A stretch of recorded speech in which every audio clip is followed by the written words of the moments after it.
anche in un piccolo locale si può ottenere un grande Per successo. quanto riguarda il jazz, la storia della musica e del jazz è stata fatta nei piccoli locali, piccoli grandi club, piccoli magari per dimensione e per portata di pubblico, ma grandi proprio perché alcune registrazioni dal vivo in questi posti hanno cambiato il corso della musica con tutta l'evoluzione che conosciamo del jazz.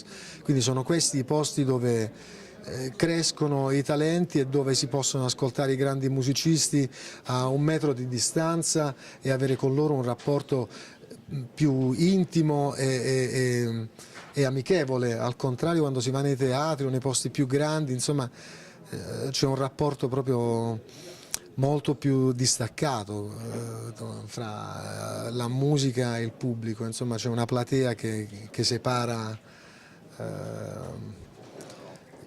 separa fisicamente il tutto. Ecco.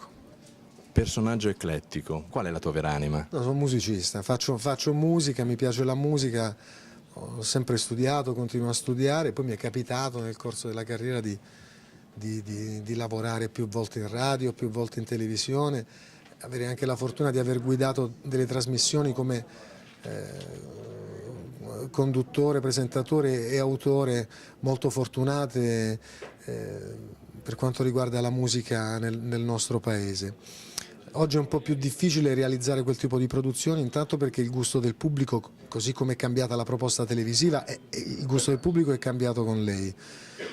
E in più l'arte, la musica e l'intrattenimento in genere nel nostro paese in televisione si muove oggi su dei meccanismi che non sono poi strettamente connessi al bello, alla bellezza e all'arte, ma più al marketing e a quello che fa ascolti, e le dinamiche sono senz'altro diverse. Per fare i numeri si è capito che insomma si ottengono molto facilmente e a costo basso con la volgarità, proponendo le donne in maniera più volgare o comunque con cose di basso profilo. Fare arte è senz'altro più costoso ed è più complicato gestirla e non garantisce a volte gli ascolti di battutacce, schiamazzi e risse.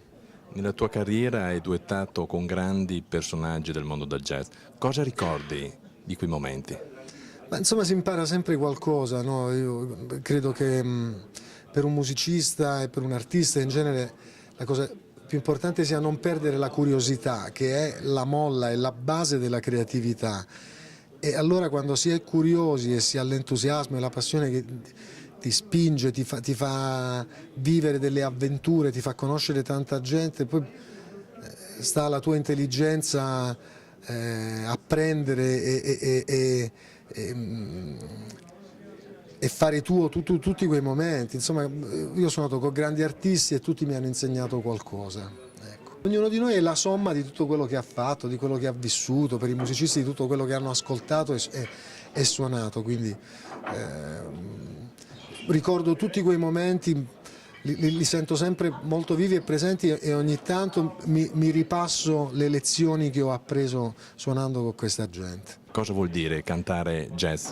Allora, lo skate è una evoluzione del canto nel jazz, perché ovvero i passaggi sono esposizione melodica, interpretazione, variazione su tema, improvvisazione. Ecco, lo skate ti permette di poter improvvisare quando hai ormai una certa maturità con la musica e quindi di improvvisare come se fossi uno strumentista usando una sillabazione, dicendo quindi parole senza senso, fraseggiando musicalmente come uno strumento. Una cosa complessa, difficile e infatti siamo sempre meno a proporla, siamo pochissimi in tutto il mondo. Io sinceramente mi rifaccio alla scuola, proprio alla old school di Jon Hendrix e di Jefferson King Pleasure, anche se poi utilizzo questa tecnica anche per fare cose più groovy, R&B, perché anche quella è la musica che mi piace.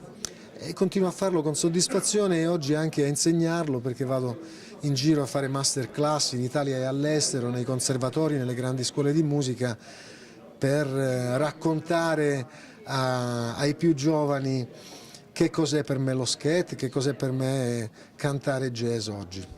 Parlando di giovani, cosa consiglieresti a un giovane che volesse intraprendere una carriera di musicista jazz? Beh, di avere pazienza, di non buttare il proprio talento, di continuare ad ascoltare, a studiare, ad applicarsi, di continuare ad avere entusiasmo, di avere rispetto del passato, dei grandi maestri, e studiando tantissimo tutto, da solfeggio, ritmo, armonia e suonando moltissimo, divertendosi.